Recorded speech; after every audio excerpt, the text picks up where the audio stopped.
gentlemen, to week 7 of the European LCS, where we have another 8 huge matches waiting to be played. I'm Joe Miller alongside Trevor Quickshot Henry, and we're broadcasting to you live from our studio in Cologne, Germany, where we would also like to wish those who are celebrating Carnival a great time, and especially those in Killer, a super Jahreszig. I messed it up. That's my credibility in Cologne down the drain now. Well, guys, we have crossed the halfway mark for the split. Anything is possible for these 8 teams, and I'm super excited. The crowd is loud. Let's get these next games underway. Now let's take a close look at 5 players that we expect to make an impact in this week's matches. Starting off with Mixer. He went 0-4-27 in his MVP performance during week 5. He needs to continue that high-level performance to keep the Super Hot crew rolling, starting, I'm afraid, with watching his deaths. He's currently leading the EU LCS on that front with 55. Next up is Alex Ich. He got to watch Gambit in Pyjamas go 1-for-1 last week. As he returns from a week off, though, we'll see if he can play the catch-up game in the KDA department. He's currently 54, 34, 50 in 12 games, and Gambit really need a solid performance out of him this week. Yeah, I'm sticking with Gambit for my first player to watch. It's going to be Diamond. He's had some time to think over his unorthodox picks like Skarner and some changes in 4.2. And with that week off, and as we mentioned, the new patch, could we see something else from this innovative jungler? His numbers, they're good, not great. 25, 31, 79 in his 12 games. My eyes are on him.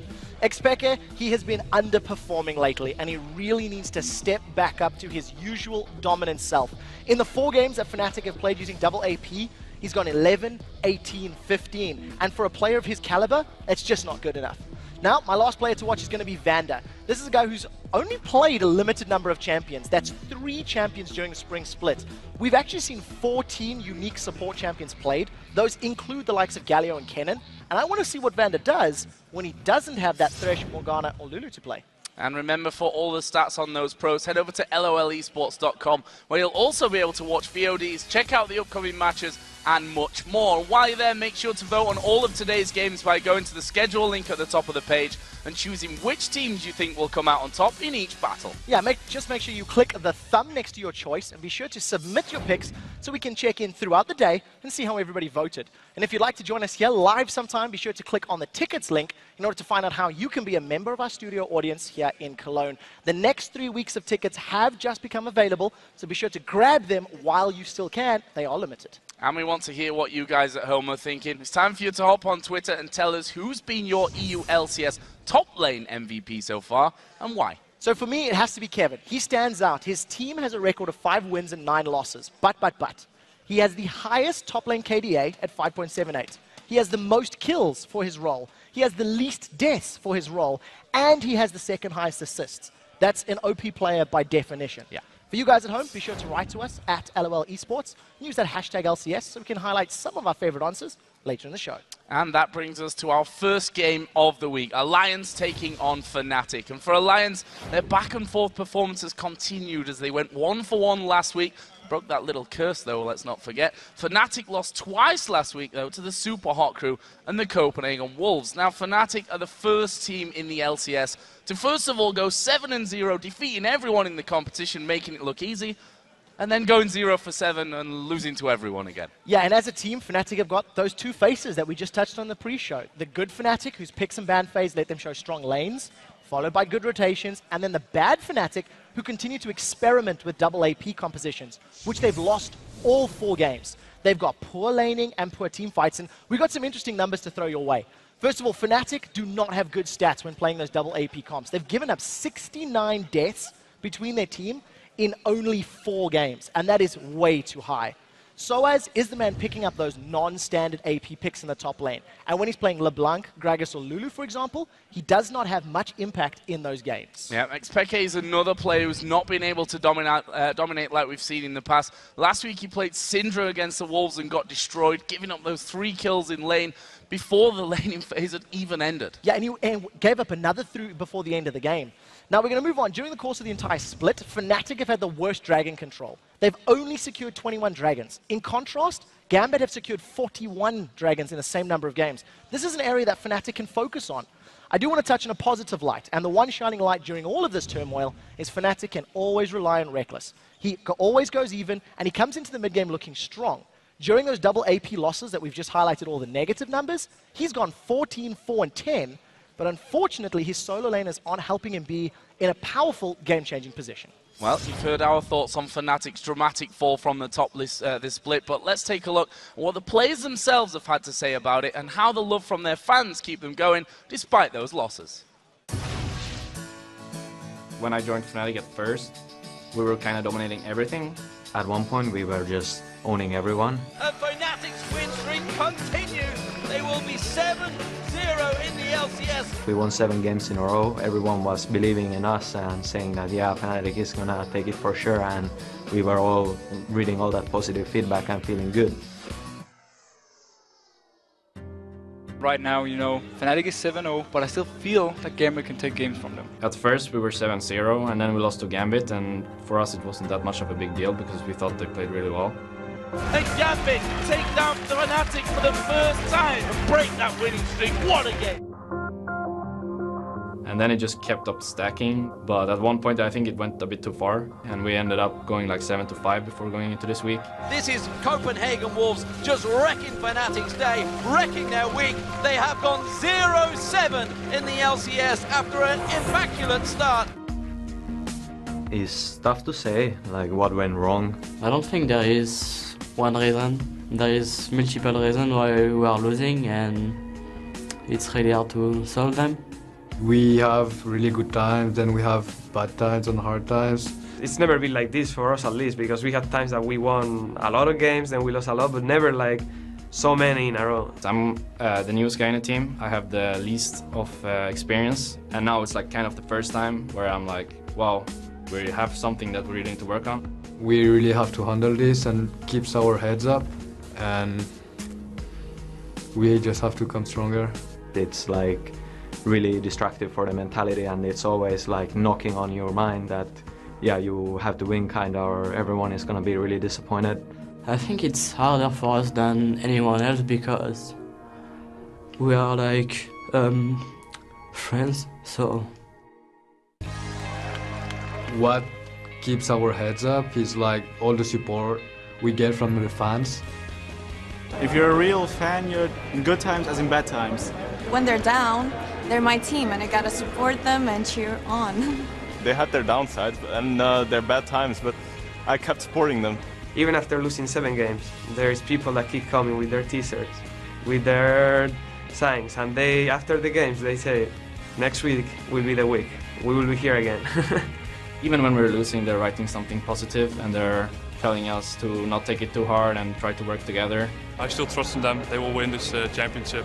Fnatic will get through it, so I mean, not too worried about it. What we need is one game that give our confidence back. We just support each other pretty much, and the same with the new players. We tell them exactly the same. I'm trusting my teammates to help me, and we can help out each other to work it out. And I'm just saying, hey, you're not alone in the team. We are playing as a unit. Once we get one game, we're gonna be like, okay, now we are starting to play like we want, and now we improve more and more. But we're waiting for that game to come. A really, really powerful video there, and you saw exactly what it means to these players, and Soaz in particular, I think. Yeah, and you can hear the strength that this team and these players draw from their fans and from the support of the general community.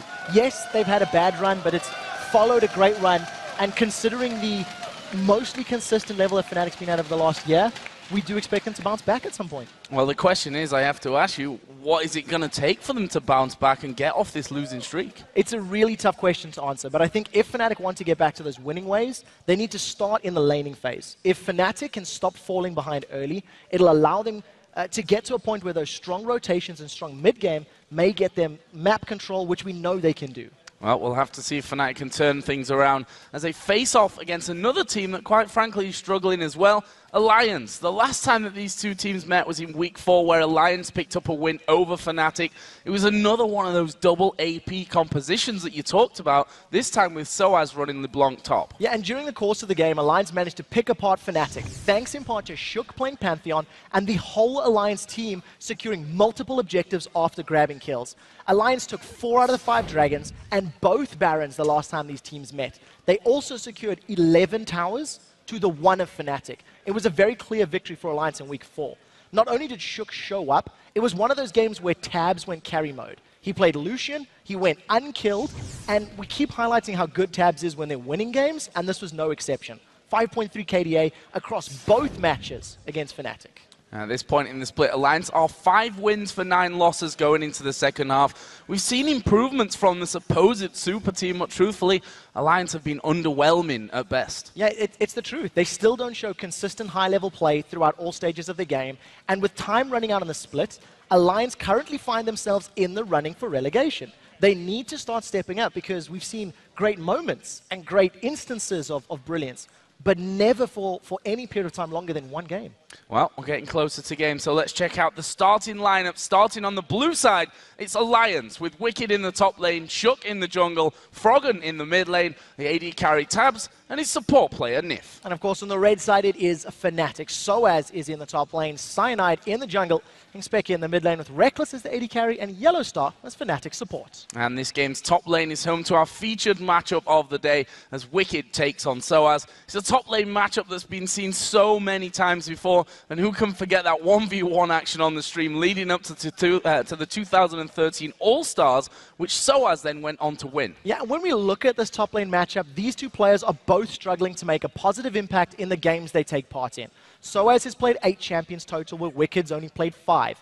And when we compare those stats on Renekton and Trundle, both of these players have played those champions, but Soaz has higher stats because he's played them less, and also no longer plays either. Soaz is preferring to experiment with those AP picks. And let's also be honest, they're not working either. Well, let's talk about the picks, because we're moving to Champion Select here in just a few moments. What can we expect from this one? Is there going to be a lot of focus on AP champions because of the fact that Fnatic technically right now have a possibility of bringing 2 into their lineup? This is a very difficult pick ban phase. Not only are we on the new patch, it's 4.2 on the tournament realm. We don't know how highly Kale's going to be rated by these pros. We've heard a lot of whispers and talks about where Kale can go. We know that Froggen likes to play as Yasuo. He picked Yasuo last week when nobody else in his team had a knockup. He was adamant that Elise plus Yasuo is a good combination. So it's something that Fnatic and Alliance have to be aware of. Mid lane bans. I also wonder about AP Lulu.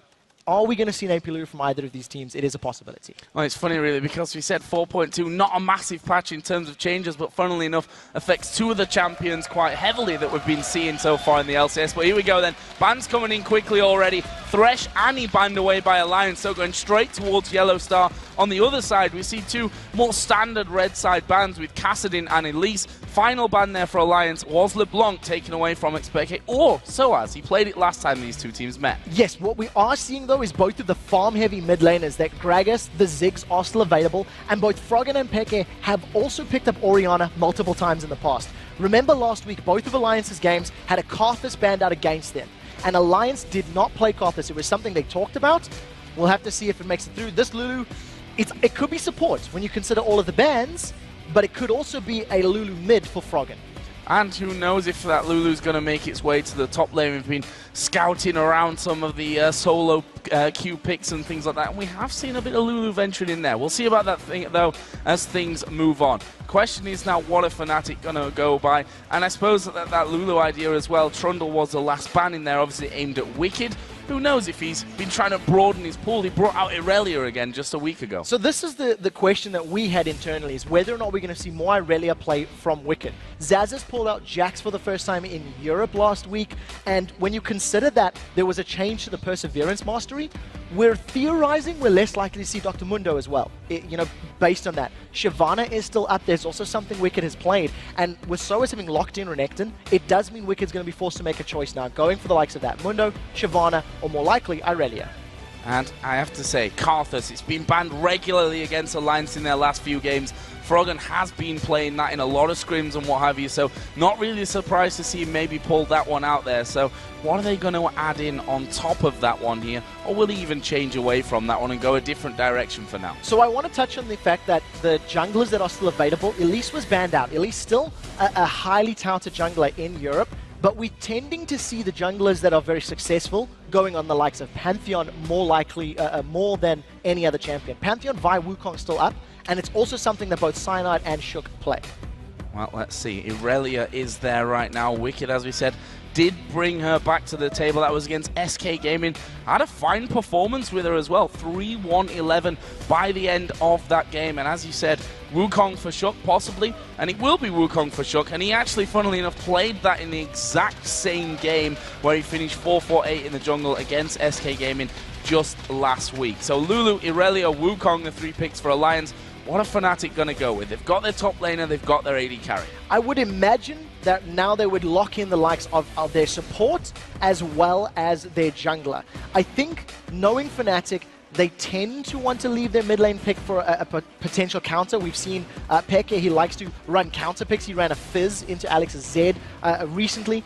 If they wanted to play it safe, they could go for the likes of a Gragas or a Ziggs or an Orianna now and not reveal their sort of engage strategy. Yellowstar has been forced onto the likes of Lulu, potentially, Leona, if he wants to run his comfort champions. Alternatively, he may have to pick up something like a Karma, who is still up. It's something we've seen in that support role before. Well, we're going to see that Pantheon locked in here. We actually saw Pantheon played by Fnatic for the first time last week in that crushing defeat to the Copenhagen Wolves, and that will be locked in here for Cyanide in the mid lane. As you said before, Orianna will be the choice for XPK. So safe pick. They've left their support champion to last, and I think this could be because Fnatic want to decide whether or not they want to run the Leona. If that's going to be AP Lulu middle, Nif could run a support Morgana, which would counter a very hard engage from the likes of Leona. It's something we've seen many, many times. So Fnatic leaving their support engaged champion, so to speak, to last is quite smart. The strength of Pantheon's ganks with the global presence that he can offer is very, very good. Grand Skyfall is great at controlling mid-game. You can gank and you can counter-gank very effectively. Well, what will Alliance finish off with here? At the moment, it does look like that Lulu will be going in to the support role, unless, of course, Nif picks for himself here, and that Lulu goes into the hands of Froggen in the mid lane. But Sivir to come into this lineup, that's a lot of dive straight in there, I guess we could say, from this company, will be that Froggen locking in the Karthus that we've seen banned away from him so much. So we will see how Froggen can perform on Karthus this split. We've seen it over in North America, being fairly successful. Quaz even landed in the top lane for Curse. What this does signal from Alliance's composition is they've got strong individual champions that if they engage well, a Cyclone in conjunction with Karthus, you can keep everyone on Defile, and then you throw the Wild Growth down, knocks people up, slows them in that area, it'll work quite effectively. But it does, in my mind, leave Alliance to a little bit of a 5v5. They're not necessarily super strong in smaller skirmishes because of the fact that their team cohesion works very well for their ultimates. And interesting over with Fnatic there, we saw in our pre-game show the fact that CLG last week ran such a great combo with Orianna and Alistar, with Link and Aphromoo just pulling up the goods every single time with that. We'll see Fnatic can do that here today. They've been lacking a little bit in terms of team synergy. They've said themselves, in fact, the funny thing is most of the players are saying different things as to why Fnatic aren't doing well right now, and I'm interested to see if we see more of that here today. The biggest thing about that Alistar lock-in on the side of Fnatic is it just signals a very passive lane. Alistar Lucian, yes, that you do have the potential for a knocker, but it's going to take a long time before they can put any sort of kill pressure on that Lulu, who's so great at the shield and the glitter launch slow. Well, let's crunch the numbers to see how you guys at home voted on this one over at lolesports.com. Looks like 65% of you went with Fnatic to break their slide. Fnatic constantly, throughout this losing streak, have still been voted by the fans at home as favourites. Is it going to work out for them today? I'm really not 100% sure. I think in order for Fnatic to win this game, a lot of the mid to late game is going to be determined by how effective Cyanide can be on Pantheon. I think both teams have got very good synergy in team fights. Both teams can do well in lane, but they'll do different jobs. But I feel like the power of that Grand Skyfall is going to be slightly more effective than Wukong's Cyclone in the opening minutes. Well, we are going to be getting into game here. We'll see if Fnatic can break that losing streak, whether Alliance can pick up a win on an odd-numbered week. We'll find that out here in just a moment as Alliance take on Fnatic, and we get in game, and how are we going to see all this one building off? Do we see any kind of lane swaps coming in with that Irelia in there, or will Wicked be happy to go up against Soaz and vice versa? I actually think Wicked will be quite happy to go up against Soaz. I think the opening levels will be a little bit difficult against Renekton, but thanks to the sustain that Irelia is going to get from her ultimate in the later stages, she should be able to deal with Renekton.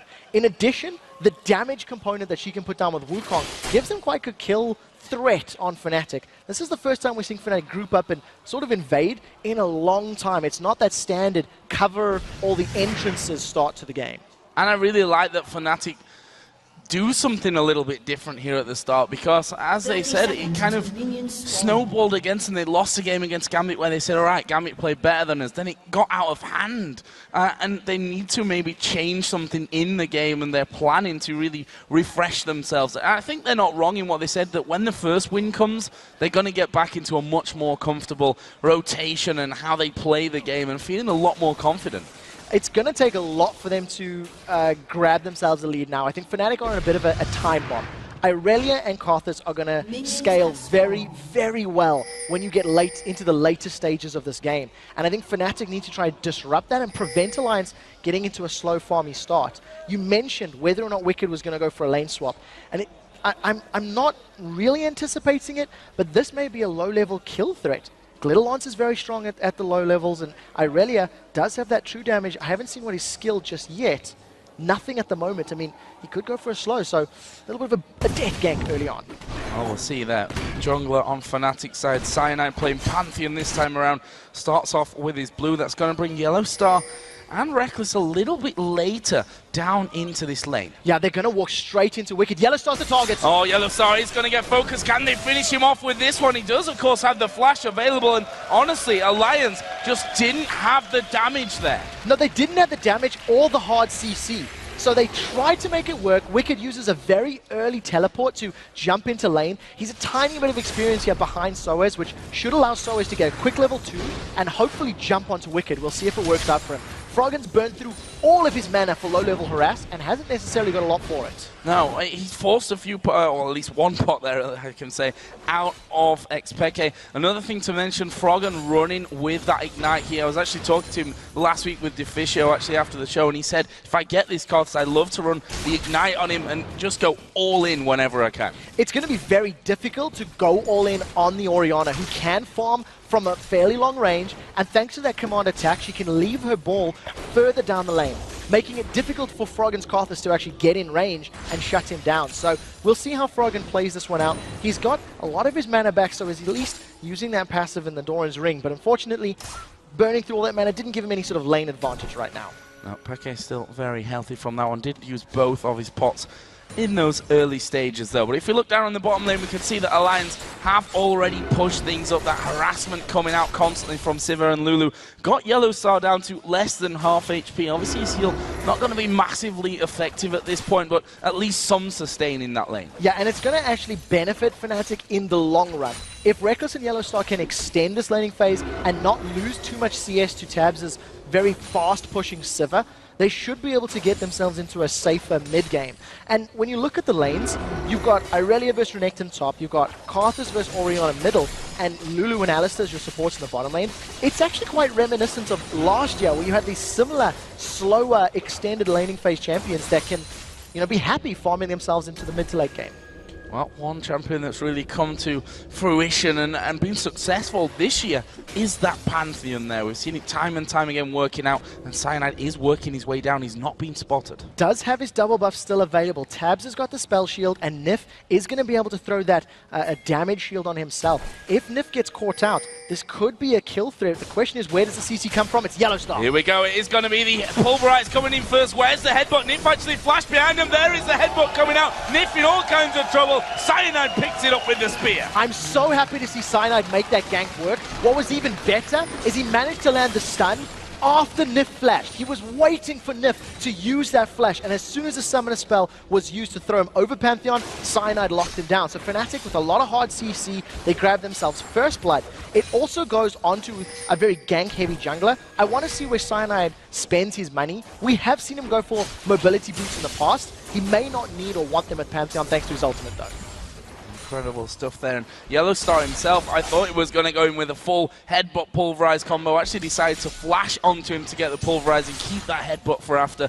Very, very calm play by Fnatic in that one, showing that they might be on a 0-7 losing streak right now, which is definitely demoralizing, but they're still calm in their approach to this early game. What Alliance did wrong was not warding up that tri-bush. They were very overextended 5 minutes in. They should have been aware that Cyanide was going to be in and around level 3 or 4 and could potentially have ganked. I think they played a little brazen there. They should have backed off and played safer. What it does mean is thanks to a little bit of a respite, Reckless can make up that small CS lead that he was falling behind thanks to that pressure Wicked applied.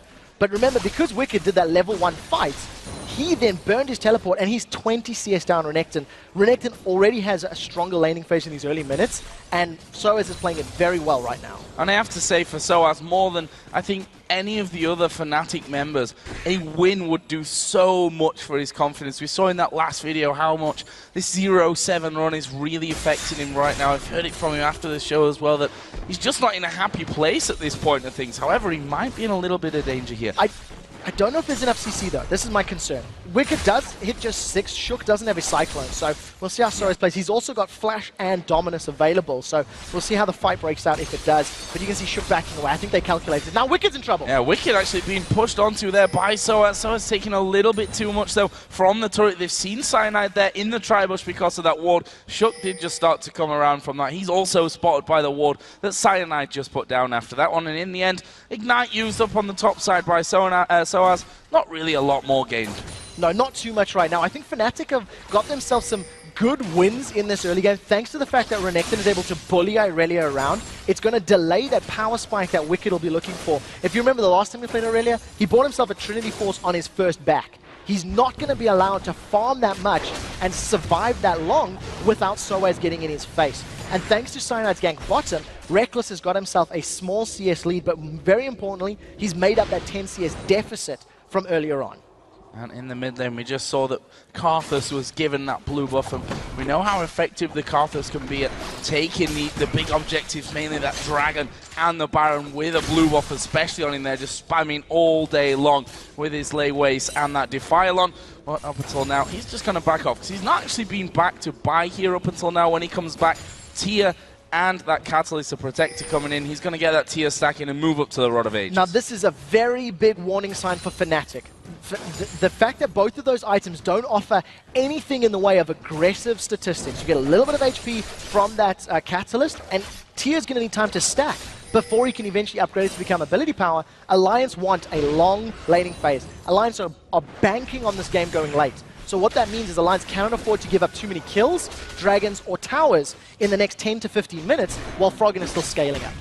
Well, if a team's, got anyone in it that can do that kind of thing, it would be Froggen. We've seen that time and time again over his career where he's played these champions that he's just quite happy to sit defensively most of the time in the lane and farm himself up a storm. We should mention that he's past that level 6 now, so we do have the Requiem available if things get a little bit dangerous over on other lanes. Yeah, we've always got to remember that Requiem. And when you combo it with the damage of Irelia or Wukong, there is kill potential on that one. As it stands, Wicked's gone tanky first, not going for that Trinity Force from the previous time we've seen him. We are 9 minutes into the game. It is on patch 4.2 in case anybody missed it. So that means the middle and top towers no longer have that 20 damage reduction from champions.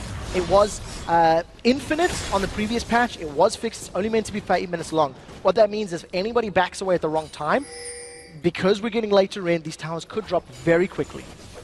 And we'll see about that one in the bottom lane. Shookers, well, I was going to say snuck in there, but he would have if it weren't for the fact that there's actually a ward in that brush, which he's now stood right on top of. I think he realized that one as Fnatic started to just back away a little bit from that middle of the lane in the bottom side, and well, they shouldn't be under too much pressure here. Shook is simply going to go back, and because of that Cyanide just waiting within reach of that Grand Skyfall to join in on that bottom lane should Shook actually get involved. In the end, they back off, Cyanide backs off, and we're all back to even. Yeah, once again, it's just a slower extended laning phase. Fnatic, with the first gank that was about 5 minutes ago working in their favor, we haven't seen Cyanide in lane since then. He tried something top, couldn't find an opportunity. He is being out-farmed by Shook right now. Shook Yes, he tried a gank a moment ago, but he's got himself up to 50 CS, he's got the makings of that Elder Lizard, so he's going to try and hit, say, a damage spike earlier. Once again, top lane's going at it. Yeah, Wicked actually running out of mana from this one. This is what we said last week when we saw it again, that Irelia has this innate problem of you can get in there, do decent damage, but you can't do it constantly. You use your mana pool very, very quickly. And as long as Soaz keeps getting in Wicked's face, Wicked is forced to use his abilities, and we'll see how he handles it. We do see Shook coming in from behind. Pekka's in trouble! Oh, Pekka is in trouble. There is a decoy in the Cyclone, going to catch up Pekka. Shook went flashed away from! What a flash from Froggen! They pick up a kill. That was so well timed. Froggen did lose a lot of health. Well, they've secured the kill. Nobody's died. Brilliant play from Alliance. I cannot believe Froggen flashed forward. I seen the flash particle and my brain looked backwards. I didn't see him going into Pekka's face. Now Froggen's in trouble from the man drop. Oh, the man drop coming in, but Shook's there. Can they hold him down? Cyanide gets through. Froggen is going to die. Yes, he is, but Cyanide's going with him. That is definitely worth it. Froggen getting himself 2 kills on the board, and that's on a champion that wants as much gold as quickly as possible. He's now already completed his Rod of Ages. It's going to take about 10 minutes to stack fully, and then he can start working towards that Archangel Star for his tier. That's a very, very good play that is in favor of Alliance. One thing that might be a little bit worrying here, though, for Alliance is that top lane still behind by a considerable amount, and Wicked's had to build that Warden's Mail in fairly early on into this one. You mentioned it earlier that last time we saw him, he farmed up a Storm and actually bought Trinity Force outright on his first trip back, teleported in and almost got a kill. This time, that's not quite going to be there for him, as Shook's taking a lot of damage in the middle from Pekka. That's actually quite calculated from Shook. He took a lot of damage, but he wanted to go back. He has two assists on his name. He knew the shockwave was down, and you can see Froggen making an arrange for the next wave. So quite smart play from Shook to maximize his time in lane. The one thing I do want to touch on, you just mentioned Wicked and his items. Now we're getting to the point that I realize is going to start getting more power and more sustain. Fnatic, they've started themselves off an early dragon. I don't think Alliance are going to challenge for this one, and Fnatic pick it up quite easily. Yeah, actually the boomerang coming across from Tabs only served to help Fnatic with that one, and that was the danger of Shook. He said he wanted to move back, but Fnatic, you have to give him the credit there. They saw that Shook had gone back in that one. They realized there's no jungler around for the dragon. That's an easy pickup for them. Now, that's also very positive for Fnatic. The last time they faced off against Alliance, Fnatic only got 1 of the 5 dragons in the game, and it was completely controlled by Alliance. Alliance were on the red side that matchup, and they had vision. They were always there to fight Fnatic, and Alliance won many of those engages. The real test for Fnatic will be the next dragon fight, when Alliance will have the rough timing on it, and I'm anticipating them moving into challenge or pick a fight, because they've actually got a very good team in those confined spaces. If Karthus and Wukong get on multiple members of Fnatic and you throw Wild Growth down as well, that's a lot of AoE damage that Fnatic can't necessarily deal with right now. Okay, and they're just getting himself that blue buff as well. He's still ahead in that mid lane here. Down the bottom, Reckless in a bit of danger. Are they going to go into him? Ultimate pop there, but there is the CC power of the cow. And there is the culling to keep them back as well. They've done well. The Requiem. Whoa! Wow! I didn't think it was going to be enough to actually finish him off there. Shook actually killed Peke as well. There was Cyanide to lock them up. I honestly didn't expect that the Requiem was going to finish that off. And neither did Reckless. He completely underestimated that early Rod of Ages and ability power that Froggen has. He didn't use his barrier. It was there. But Reckless said, hey, it's level 1 Requiem, I'm going to be fine. It was level 2 Requiem, actually. Froggen is 11. Now we do see Yellow Star. He actually saved Reckless early on. He's going to flash away. Not in range for Ignite, so Yellow Star gets away. Him trying his best there to finish things off. Didn't have much mana, and whilst he may have not picked up that second kill there in the bottom lane, they've taken out the first turret of the game. That puts them now just 300 gold in the lead as Wicked doing some good damage to Soaz. Does have his Dominus still available with the Flash and the Ignite, and Wicked quite happy to let him get away there. He's bullied him out of the lane somewhat, and he'll be happy to get that farm back, something that he's struggled with up until now against Soaz as Renekton. And I think now is the time when Shook needs to come and help Wicked. Wicked's going to find Soaz. Dominus and Ignite are there. Soaz decides not to go for it. I just quickly checked rewinding on the PC, and Froggen was level 11 when he threw down the Requiem, and with the base damage of 400, it was more than Reckless's life. So even with his MR to reduce it, the additional AP was more than enough to grab the kill.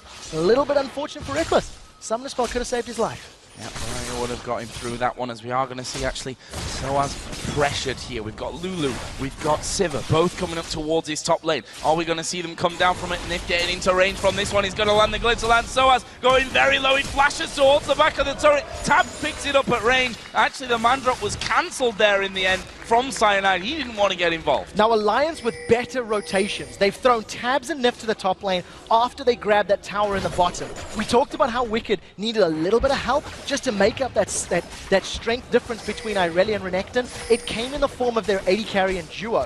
Thanks to the kill that they secured, they can also grab that second tower. And we highlighted the fact that damage reduction is gone now in 4.2, and that is 2 very quick towers back-to-back for Alliance.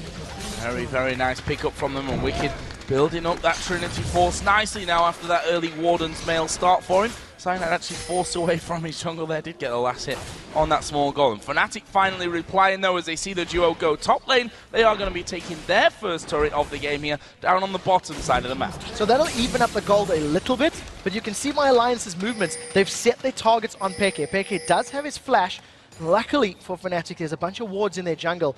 Numerous pings being thrown down. So Fnatic back off. Alliance with that single sweeper's lens in the hands of Nif. He's already doing a good job of clearing out some of those wards. And I think Alliance, now that they've got both of those outer turrets down in the top and bottom lane, they're most likely to group up in middle, try to challenge until Dragon, or try to chain them together, Tower and Dragon, and extend that gold lead even further. If we look down the jungle items right now, I think the more interesting one we see that both of them actually going in there with a bit of damage as well. Both of them got that brutalizer in there at this stage of the game, so they're relying on both those junglers to help out on the damage front as well. What that also means is that both of these teams are very squishy right now. Yes, you do have some tanky stats in Soaz in the top lane, but that's really it. A Warden's Mail and the makings of Trinity Force means Wicked is going to be relying on proper positioning and the damage from Karthus and Wukong to help him close fights out. The longer the fight goes, the more difficult it's going to be for any of these carries to stay alive.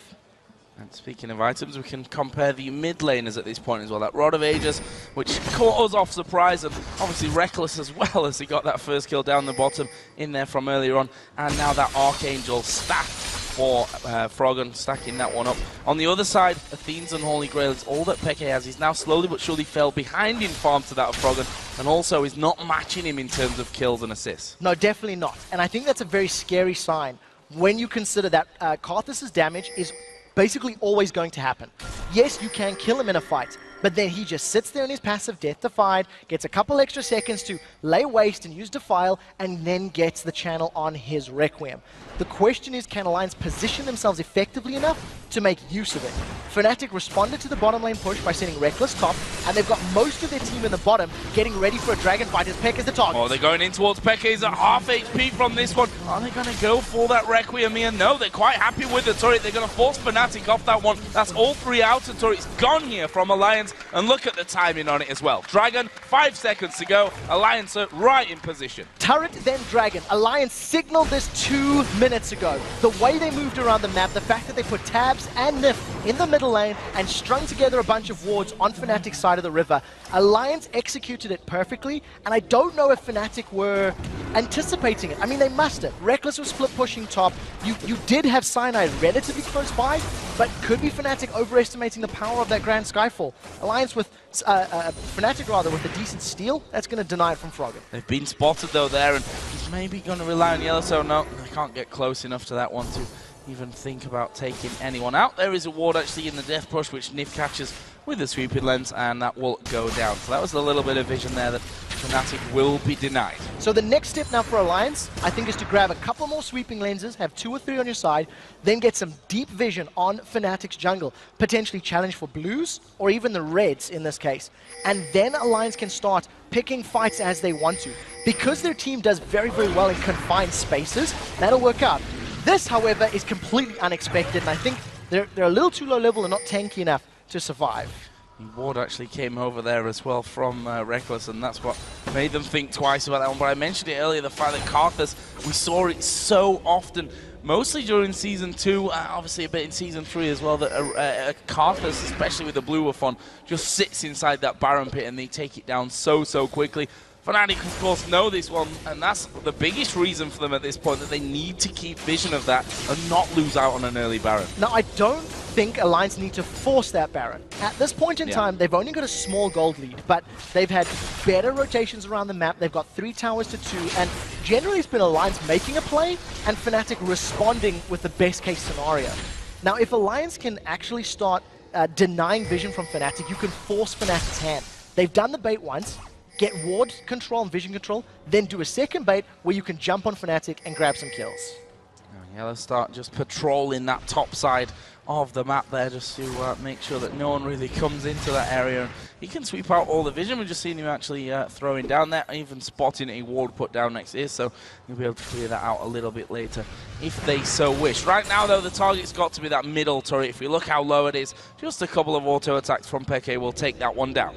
Now, we see what Fnatic are doing. They decided not to challenge for the tower right now. They've actually backed away, and I think partially because of the fact they don't have the greatest jungle vision from Alliance, on Alliance's jungle. So Fnatic gonna back away. That's a good distance. That's a flash from Shook. Oh, this is bad news for Peke. There's a wild growth actually coming down there in the second knockup. Now it's Yellow Star that's in trouble. Half of his health shredded away from him. He'll flash over the wall. Have they got anything to follow? They did have flashes to follow up, but they decided not to follow in there with Cyanide actually patrolling on the top side. Well, they may be able to bully him completely off this tower. The damage was done. Alliance didn't need to chase for the kill because Yellow Star can't defend. He's got no flash, no ultimate, no engage, and this allows Alliance to grab another objective. That was an instant initiation from Shook. He was not afraid to pull the trigger, and they're not stopping Alliance on the turret. Fnatic have to wake up to this one. Soaz has come around the back, but they're losing that in turret. Alliance making such a big positional play.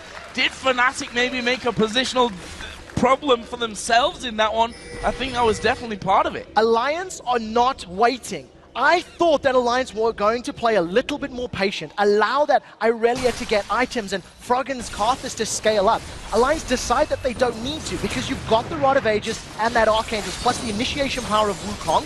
It allowed Alliance to get some very good engages. They're not done yet. That's a great wall of pain. That's a massive wall of pain coming in. The shockwave went down to the back. Froggen's going to die here, but he's still got that Requiem available. And here he comes. Is he going to be able to mop up them all? Oh, he is going to be able to. So many kills coming down. A double kill in the end coming out for Shook. And that is an ace. And I tell you what, there's no inhibitor going to be left there in just a second. 25 seconds on this one. Have they got the damage to finish it here? I don't think there's enough minions for them to work this out right now, but that is a brilliant play from Alliance. They've mitigated that middle game lack of power by using a great on the hunt from Siva. She throws her ultimate down, gets Wukong and Karthus to dive all the way into the fight, and Froggen, saving his flash from killing Yellow Star earlier, got into a great position, got to file down on so many members of Fnatic. Take a look at this, the shockwave. Yes, it held Wicked in it back for a little bit, but they want the threat. Tabs is under no pressure at all. Nobody's jumping onto him. Soaz is doing the best he can to deal damage to the carries diving his backline, but he just doesn't have the tools, the damage, or the ability to hold Alliance back. And that was a great engage from Alliance. Gonna have to do that at least one more time here, but to be honest, those kind of all-in fights really suit the combo that they've got right now. And after that one, we see a few more items coming in. We see for both the top laner and the jungler there, the workings of that Randuin's. Obviously, the Trinity Force was done earlier for Wicked. We've got a Void Staff now in there for Froggen on Karthus as well. The AD carried not only the Bloodthirster, but a Zeal and a second BF sword in as well. So, Alliance are in a great position right now, and this is not looking good for Fnatic. It's definitely not. You go back to picks and bans, and you think the Karthus was let through. Karthus was banned both times last week against Alliance, and if that Karthus was removed from the table, those types of engages would be significantly harder. They didn't have all that AoE. Now Alliance playing this one very, very smart. They're forcing Fnatic out of the jungle. They get vision control by the blue buff, and now they're going to peel back to the dragon. It's going to respawn in 5 seconds time. It looked like Shook grabbed himself that blue buff as well, so it just means Alliance going to get even more gold. Wicked is even recalling. Yeah, he does. That confident, they don't even need the whole team. Don't even need Wicked there. They've got vision of the entire Fnatic team as they started to move through there, except on this side of the map where Reckless, all on his own in the enemy jungle, stealing away the blue buff. That's the second time in a row, actually, that has happened from Fnatic's side. And while it's all well and good picking up a blue buff here and there, they need more than that at this point. If we look at the gold, it's stretching to almost a 6,000 lead at this point for Alliance, and they are getting so very strong right now. Tabs has got another 1,700 gold to go home and spend. Whether that goes into the Zeal item or into another BF sword item, we'll see in a while. I would imagine if that would be the static shift. I think at this point in time, Alliance don't necessarily have the most amazing wave clear. They've got long range and lay waste, and they do have a lot of bouncing damage from Tabs, but it's going to need a little extra oomph to instantly wipe that wave out. So static shift would be the most natural progression.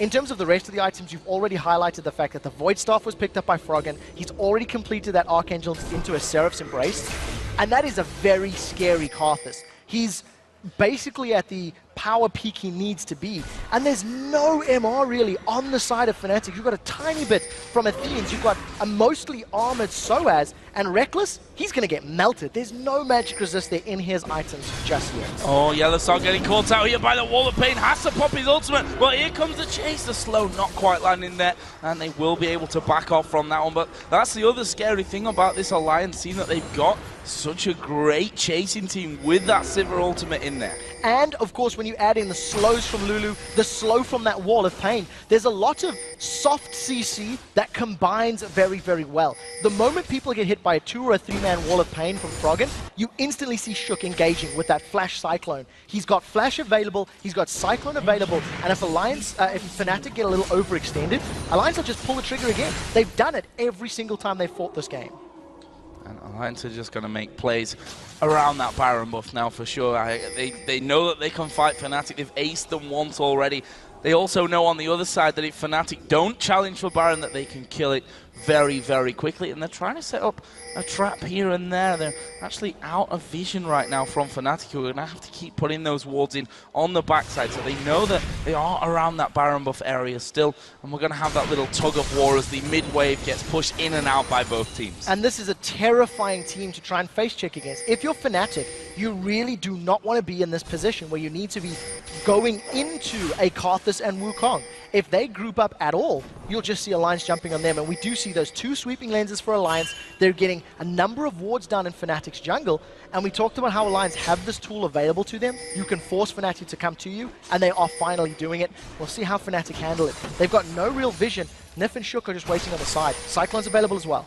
See how scared they are there. Cyanide kind of walking forward and backwards. Yellowstar had the ball on his head right there. That's some good damage down on towards Shook and Nif, but they've caught Soaz out here. Wall of Pain going to go down. I'm not sure that Soaz will be able to escape this one as he pops his Dominus. He's going to flash away as well. He's doing nothing really but buying time for his team, but I also say buying time really for what here? He is going to fall finally for Wicked, and the rest of his team, all they've really done is gain more control of that mid by pushing the wave out a little bit. All what Fnatic would have needed to have done has caught out members of Alliance. If they could have traded 1-for-1 in that situation, it could have allowed Fnatic to potentially challenge this Baron. Now, because Fnatic are behind, they may have to challenge this anyway. They simply cannot give up a Baron uncontested. Cyanide has the opportunity to steal, but this is going to be very difficult. Froggen is peeling on the side. Oh, they're going to go straight in there. Is actually the kill on towards Froggen. He's going to have to put down an early Requiem this time, but he's going to do it anyway. I'm not sure he's going to pick up kills on its own, but they'll be able to surely mop up afterwards as Wicked gets the slow. Yellowstar headbutts him straight back out of there, and in the end, Alliance lose Froggen. Fnatic get a 1-for-0. That wasn't bad for them at all. That was phenomenal play from Yellowstar and from Xpeke. Yellowstar realized that Froggen was in the bush. He jumped in. There was a Fnatic ward in there. So he manages to catch Froggen, interrupts any of the spellcasts super early on. Then as Froggen was moving forward to the Fnatic team, the shockwave from Peke kept him out as well. And thanks to Fnatic having a lot of damage early on and surviving Requiem, they got away. I did not anticipate them getting away with the engage in that situation, but they made it work. And that's almost, having the Requiem there to finish off is one thing. Whether they're able to actually put down the Requiem and finish off afterwards is a different thing. We just saw there they didn't quite have the chase ability, let's call it, to get in there and track Fnatic down to finish things off. Peke is going to get a blue buff here, which will help him out in the grand scheme of things. If you look at their overall totals right now, it's still around 6,000 gold, which is, it's been sat out for quite a while now, this game. It's still a manageable gold lead if Fnatic don't give up more objectives. Because Fnatic are 5 towers down, in order for Alliance to gain more ground, they really have to you know, pull a Baron stunt like they have been doing, or they need to overextend into Fnatic's territory. And as you've seen in that previous team fight, if Fnatic get the ingredients right, they can win fights. So Alliance need to be a little bit careful. They've still got a commanding lead, please don't misunderstand. But Fnatic do have the tools available to win a fight if they catch Alliance unprepared. And a couple of big items coming in on that last trip home, actually, for Alliance. The Infinity Edge added in by Tabs on Sivir, and also we saw the Randuin's Omen. That was slightly before there for Wicked, picking that one up. On the other side, though, we have seen a Void Staff now added in for Peke, on top of his Rabadon's Death Cap and Athene's Unholy Grail. So there's a lot of damage there for Peke to work with, and if you look at the magic resist over on the side of Alliance, Shook does not have any MR items just yet. There's no MR for Frog, and he's going to be relying on that shield and the HP from his Rod of Ages to keep him alive. So Fnatic can melt them quite quickly if they can get to them. We see Tabs, he did not go for the static shiv that I thought he was going to go for earlier. Instead, saved all of that money, grabbed himself an Infinity Edge. So we may actually see him going for maybe even a Phantom Dancer to upgrade that. The opportunity is available to him, but if Tabs just continually right-clicks down members of Fnatic, that's a lot of damage to deal with. Alliance playing the same game that they have for the last 10 minutes, let's call it at least, and that is keep control of the top side of this Fnatic jungle. And kind of the deeper that they go inside and clear out wards, the harder it's going to be for Fnatic to take the risks of phase checking into those brushes. And that's something that they really need to get a grasp of here, because Alliance have got, again, full control, and we see what they're doing. Yeah, 3 sweeping lenses on the side of Alliance. They're pretty confident in the vision control that they have right now. You see Fnatic have put a pink ward down in the brush, so they know Alliance can't see them exactly in there. And this game is going to all be about vision. That's it.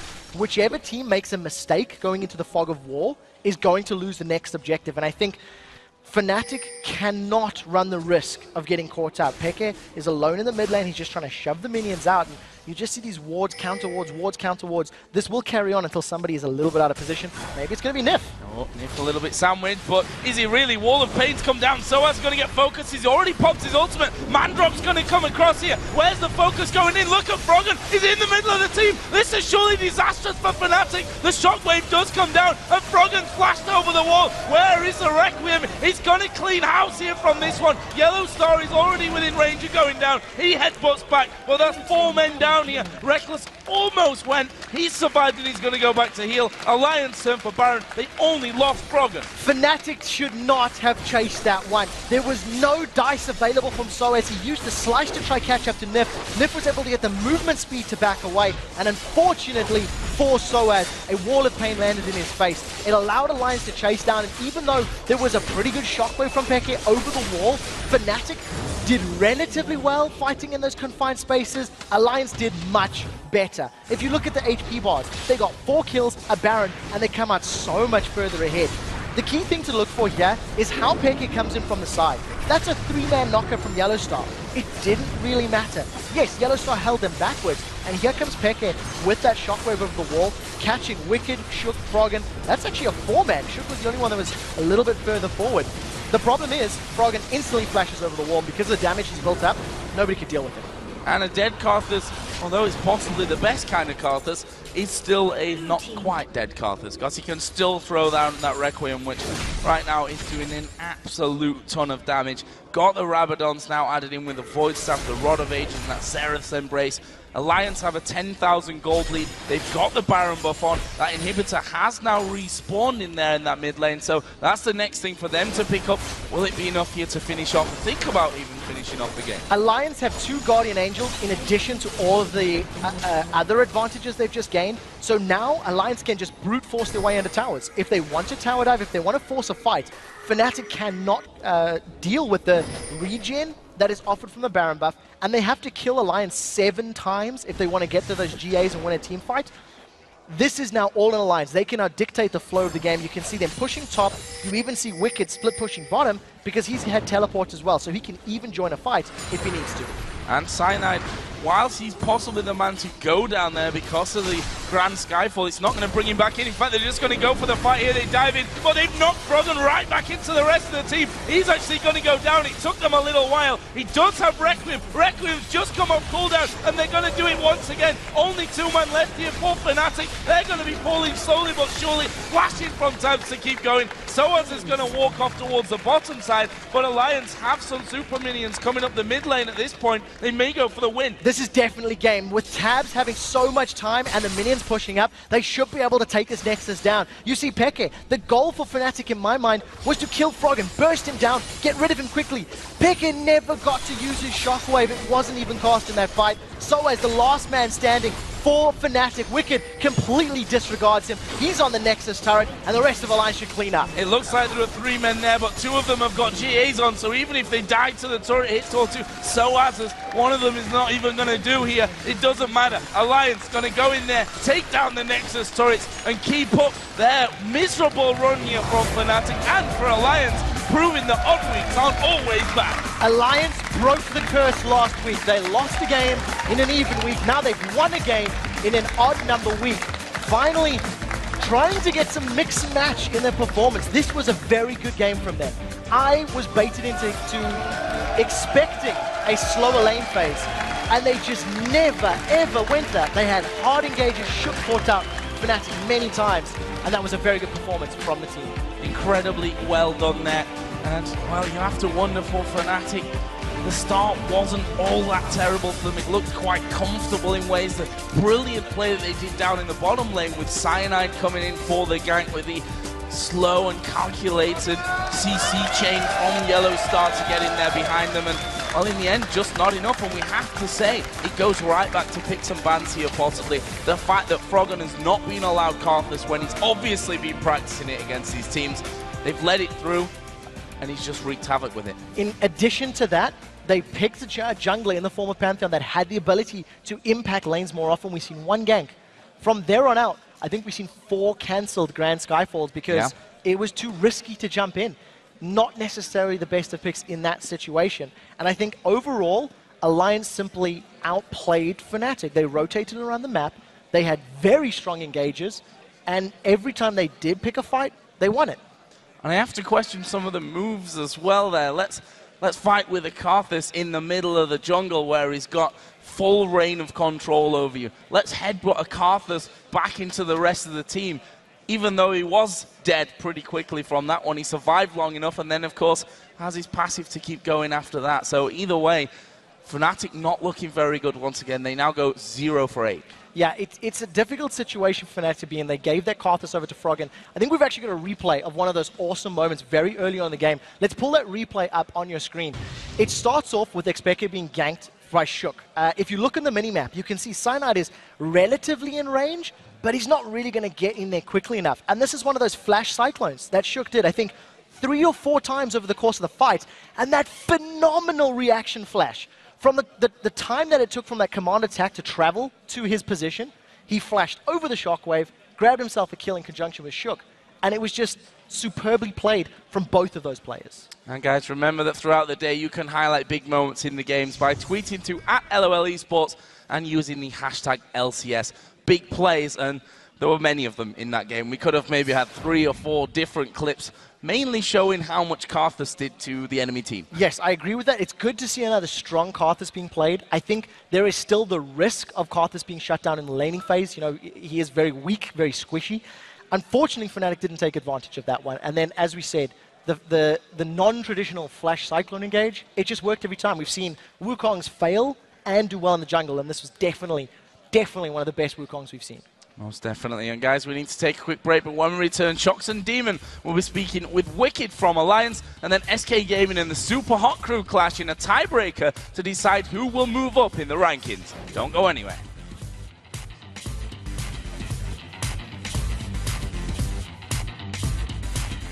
I'm going. Yeah, we need to kill Orianna in the back, in the back. I'm ulting. Kill them all. Oh, he's dead. Lucian is dead. Nice, go in. Can we end? I think you should hung that Nash move. Yeah, get Nash then. Get Nash. Inherit time the Nash. Shook, you have to base. Shook base now.